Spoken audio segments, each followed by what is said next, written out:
Last time we played Monster Hunter Portable 3rd, I did a single player quest line with a twist, and that being that the monsters would be in crazy modified sizes, and some of them were even about the same size as an Ukalos. However, in this video, we're not doing that, and instead our goal is to do the multiplayer quest line completely solo, until we beat the final boss, who is the Elder Dragon Amatsu.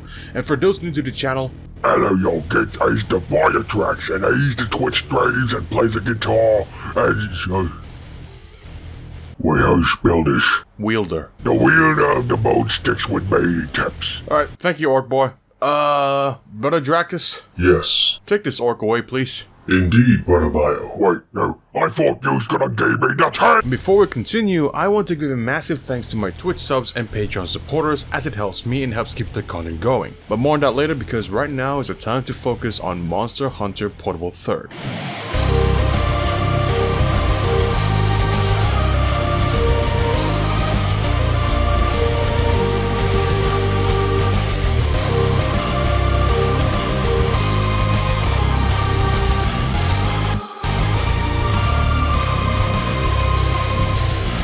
You see, normally when you prepare for hunts in later games, you'd be eating a feast in addition to restocking items, right? And doing so may increase your stats like your attack, defense, and sometimes your elemental resistances in addition to health or stamina increase. And this applies to your palicos, which are feline comrades that you bring during hunts. But in this game, you don't actually eat, and instead you dip your toes into this hot spring, and to buff up your cats, you drink from this cat right here. Wait, actually no, don't actually drink from cat. And while I can appreciate the simplicity and the quickness of this process, I honestly think that removing the hunter's feast does not really make sense. Because these people, these hunters, they gave themselves to the hunt, and like clay shall the hunt mold them, and the thrills of it shall forge them. They will be of iron will and steely muscle. In great armor shall the rewards of their hunts clad them, and with the mightiest weapons will they be armed.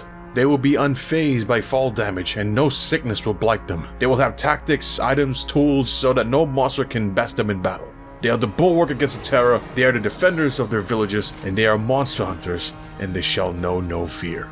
Did you just... Don't worry about it. And to access or upgrade the springs or the cat buffing drinks, talk to this NPC right here as he gives you quests that would unlock or upgrade those upon completion. And just so you know, I didn't do these quests because I'm lazy. Now, while the farm may not be able to give you much at the start, do not neglect it, because as you progress through the game, you'll be upgrading existing functions and even unlock new ones. So while the classic ones are still there, like the crop farm, the fishing spots, the mining spots, the bug catching spot and honey box and mushroom spots, there are new ones as well, like the fishing spots for cast and fish, the big barbecue spit, and even a quest board for you to send some of your cat friends to do their own expedition. And of course, unlocking or upgrading these systems cost points, and to do so, you'd have to talk to this NPC before the farm, as well as have sufficient points for it. And when you do, you will eventually get an abundance of items, so don't forget to get them every time you're done with the quest. And while there are a wide variety of abilities you can teach your palicos, I chose mine to have healing, and then later on, teach them the ability to put down shock traps. And you can train them as well,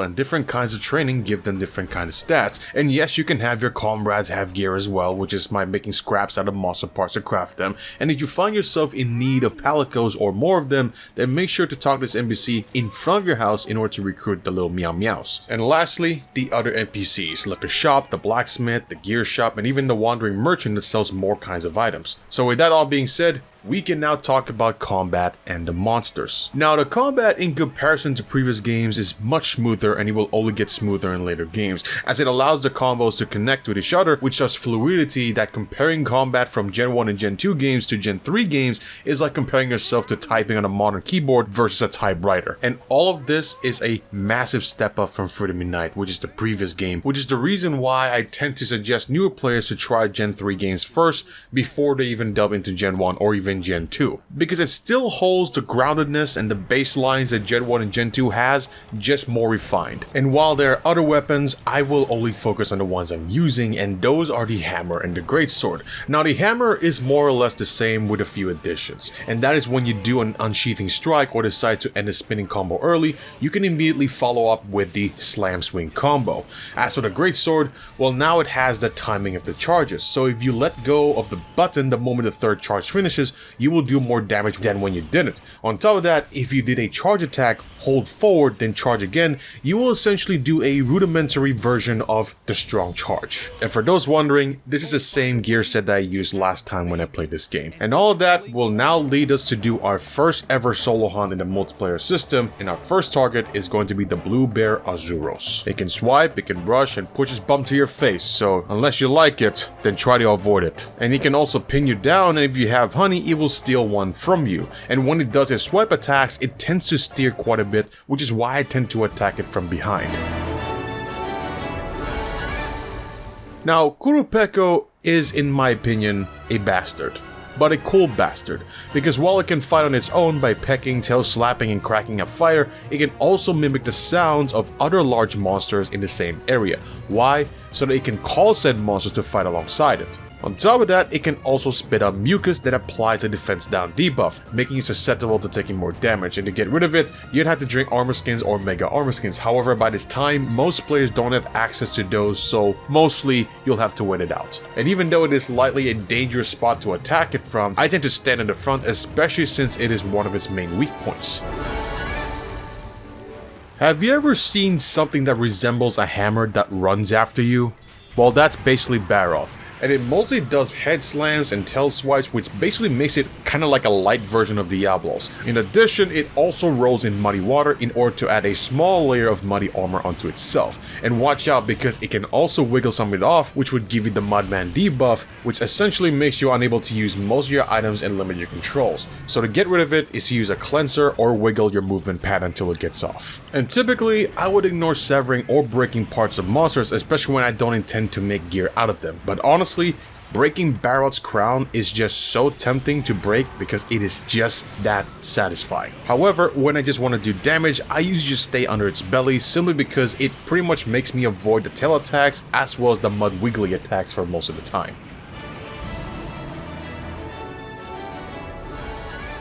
Now, Royal Ludroth can either be fun or annoying to deal with, and that's dictated on how often it rolls around. Like, I usually don't care where I hit this monster, but unless you're in front of its face, you're likely to get hit by its roll attacks. Aside from that, it also does the body slams, the tail whips, and spits water balls, and it sometimes does that while running around. Which is why I tend to fight this monster with a hammer, because it allows you to be mobile, whereas the greatsword requires you to stand and charge. Unless you're like me that tends to do the endless side and uppercut slash combo. Now, if you don't know what urgent quests are, they are essentially the last quest of whichever rank it's from. And clearing urgent quests usually unlocks the next rank, unless that urgent quest is the final boss. And to unlock the urgent quest, you would have to do key quests, which is essentially the main quests. And since we have Google, I was able to find out which ones are the key quests. And for those wondering, yes, we older players who didn't have much internet access back in the day pretty much had to just wing it and do every single quest in each rank, unless we got lucky and accidentally cleared all the key ones. Which is why I was so happy that the later games like World, Rise, and Wilds have a much more linear questing system.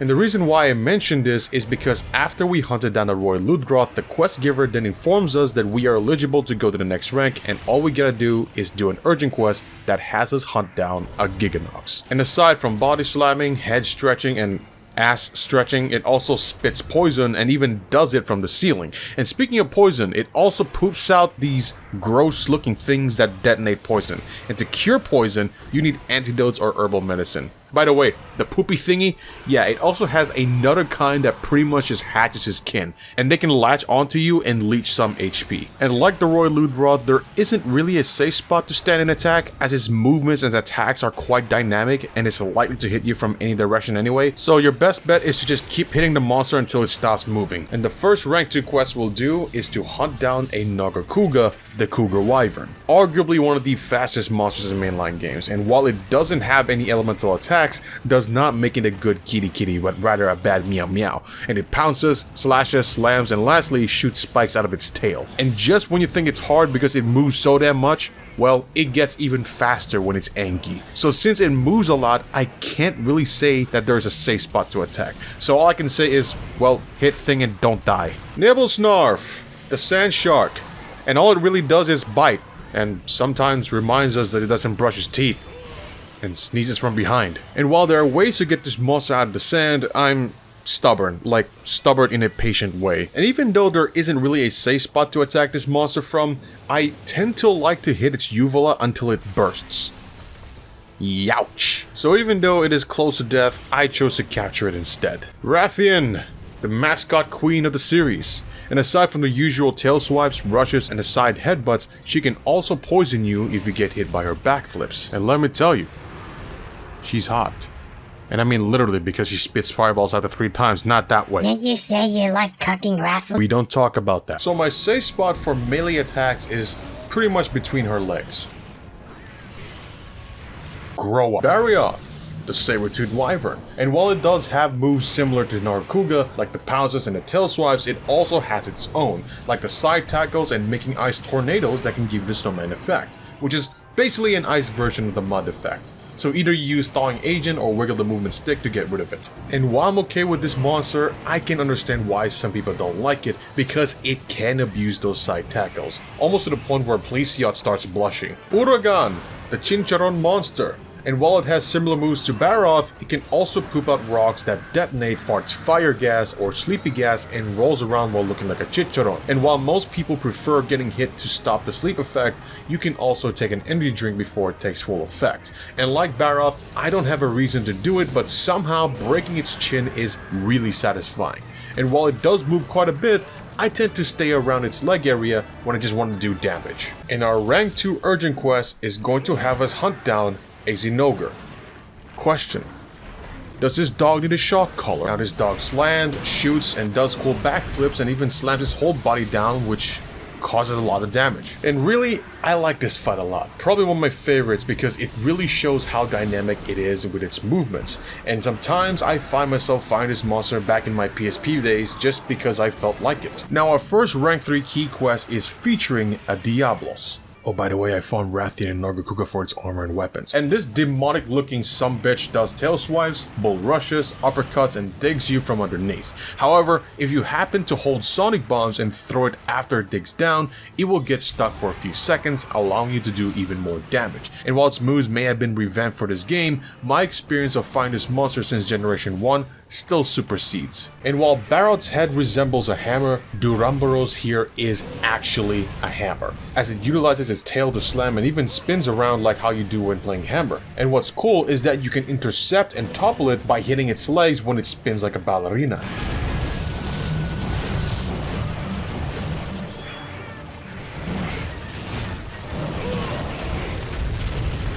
And honestly, this is my most favorite fight in Portable Third simply because it feels like a pseudo PvP match. Rathalos, the wyvern I like to cut. While it does act like Rathian, instead of backflipping, it scratches you from the air to poison you, and instead of spitting fireballs up to 3 times on the ground, it does it in the air. And like Rathian, I usually stand between its legs for melee damage.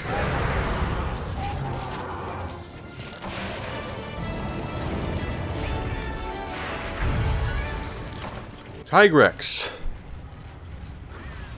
This guy. And it roars, spins, runs after your little bum bum, and throws rocks at you. And you can't really attack this monster safely, but since this monster is my mortal enemy, I always, and I mean always, make the effort to break its head, arms, and cut its tail off, because that is how much I despise this monster.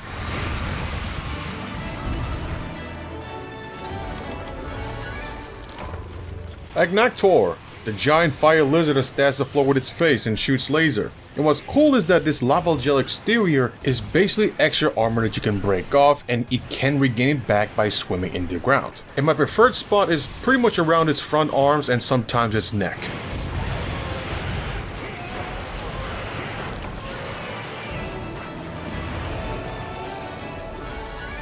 Which then unlocks the urgent quest that has us repel a very big monster.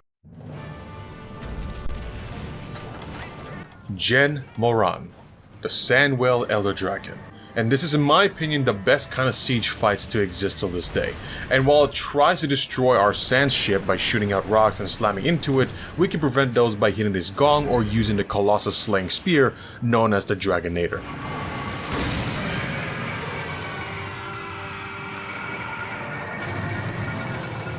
You can also do damage by shooting the ballistas and the cannons or by hopping on its back when it gets close enough. And with all honesty, this is the first time I beat a Gen Moran without entering the second phase.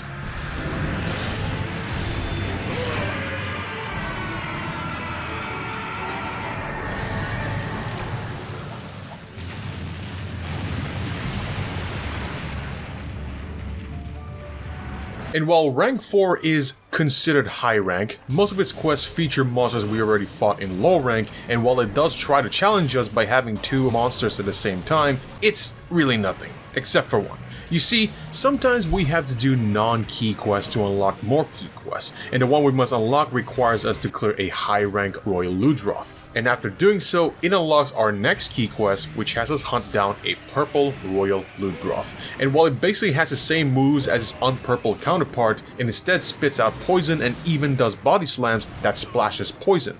And maybe I'm just unlucky because this one tends to spam its poison attacks as opposed to the barrel rolls.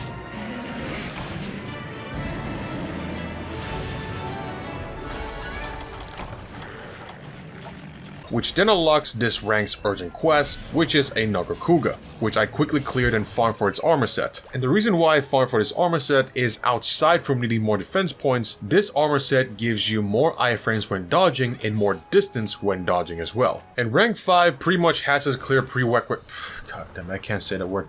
Prerequisites. Which includes us beating a Barioth, an Uragan, and a Giganox, which would then unlock their respective variant counterparts. And even though this isn't a prerequisite, yeah, I can say that now, yeah. We also had a key quest that involves us hunting 2 Nibblesnarfs.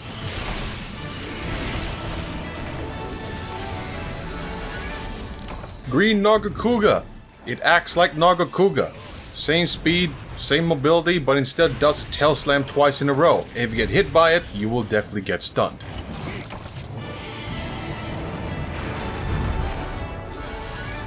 Sand Barioth, which is a Barioth in the desert that literally rides the tornadoes it makes and hurls itself at you.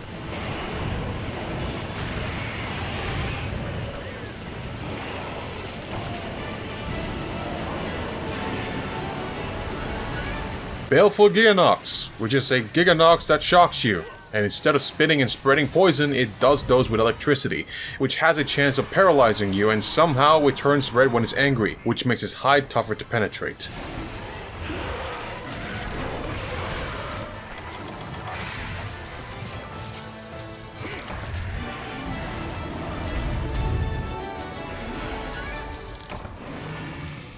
Steel Uragan, an Uragan that farts. Like literal farts, and they're so bad that if you get hit by them, you will suffer the stinky debuff, which makes you unable to consume healing items, and just so you know, the rocks it shoots out also farts the same thing. And to cure yourself of the stinky debuff, you can use a deodorant or just wait it out.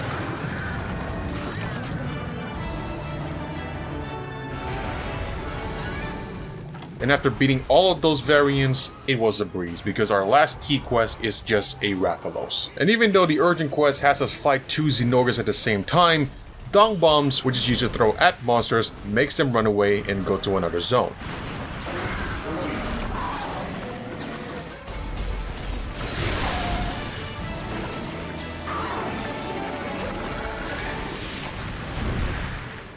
Rank 6, which has more which includes Diablos, Tigrex, and Agnector, as well as non-prerequisite quests such as Rathian and Rathalos, Duramboros, and our salty pickle boy Devil Joe, who does stompy stomps, tail swipes, dragon breaths, and pinning you down while biting your face off.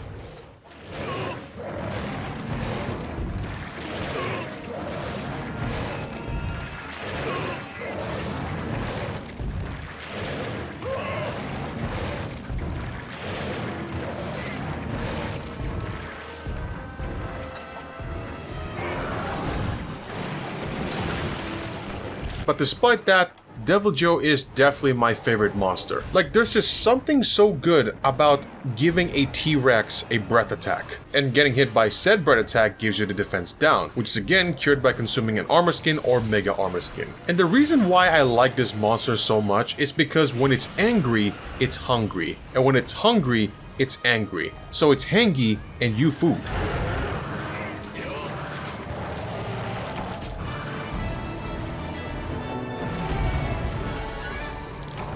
Black Diablos, which is just a female Diablos in extreme heat, making her aggressive, which makes her attacks much more quick and deadly. However, it is much more forgiving in this game in comparison to the previous generations.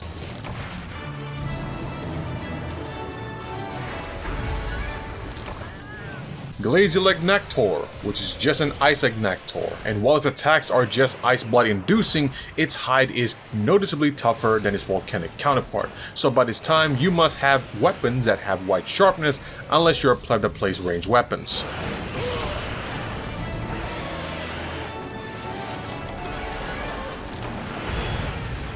And Black Tigrex, which is later confirmed to be Brute Tigrex, and while it does the same attacks as its non-ear splitting counterparts, this one abuses its roar because it doesn't only knock you backwards, but also does damage.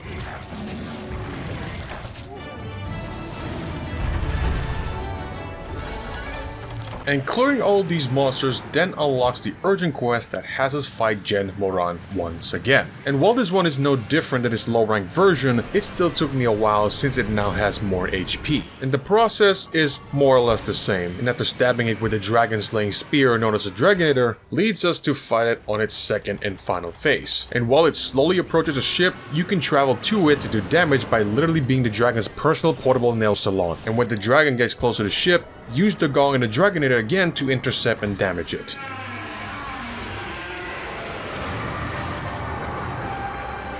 And after being left with 1 minute and 24 seconds,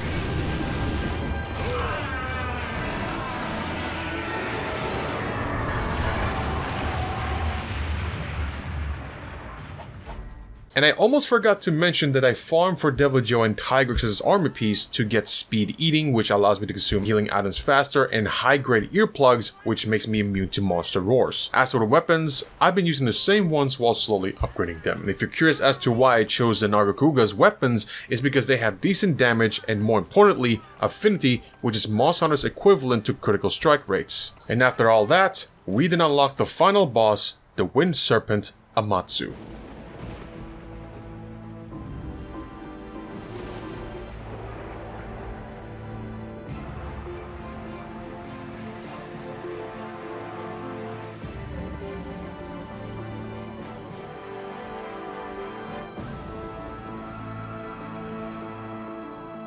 And his moveset includes tail slaps, spiral tackles, shoot wind lasers, and making big tornadoes.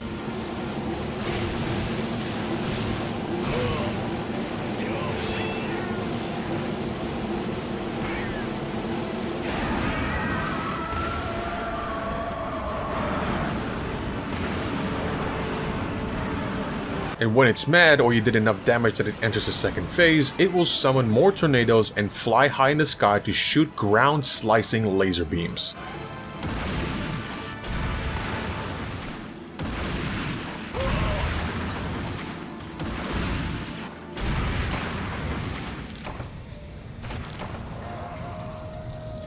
And I must admit that due to this monster being mostly airborne, I had to switch from hammer to longsword. Ah, you think I'm that desperate, huh? I'm not that much of a filthy casual because deep down we all know the greatsword is the best sword weapon in the franchise. So while the big tornado is mostly safe to stand in, it can also do a lot of damage. So even though I have successfully intercepted the dragon while it's charging its big tornado, I still prefer to play safe and stay away. And the laser attacks, it does it 3 times, and my tactic to avoid it is to face it while running sideways, then towards it, then sideways.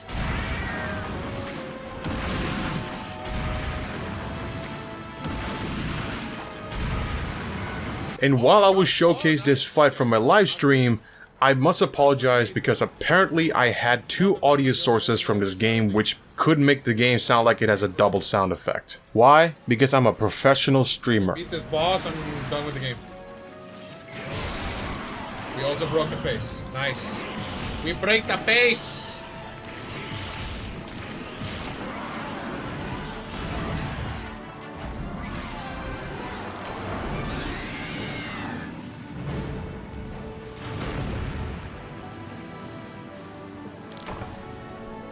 So to summarize this all, Yes, you can solo the entire quest line, and I would argue that it is even easier than soloing Freedom Unite in high rank. But regardless, this has been a fun experiment and a fun experience because this is actually my first time soloing this game. And while it does get redundant, especially when having to fight the same monsters like say an Arzuros or a Nagakuga, I believe that it being much less common than say Freedom Unite definitely has made the experience a bit smoother. And trust me, fighting Plesiots, Kezus, Hypnocratrices multiple times in the same rank category will definitely take a toll at some point. And yes, I am fully aware that I'm speaking as someone who has had prior experience with this game and all the Monster Hunter games as a whole. And whether you choose to play with friends or solo it, just remember to make sure that you're having fun first. Thank you all so much for watching. If you enjoyed the video, then don't forget to like, comment, and subscribe for more. And again, big thanks to my Twitch subs and supporters on Patreon for slowly but surely making my dream to do this full time come true. And if you want to be a part of it, then you can be a supporter on Patreon for as little as $1 a month. However, do remember to take care of yourself before even considering. Links to all social media platforms like Twitch, Patreon, Twitter, and such below. And if you like more obscure or turn-based RPG games, then consider checking out my second channel as it features that kind of content. Again, thank you all so much for watching, and more importantly, happy hunting.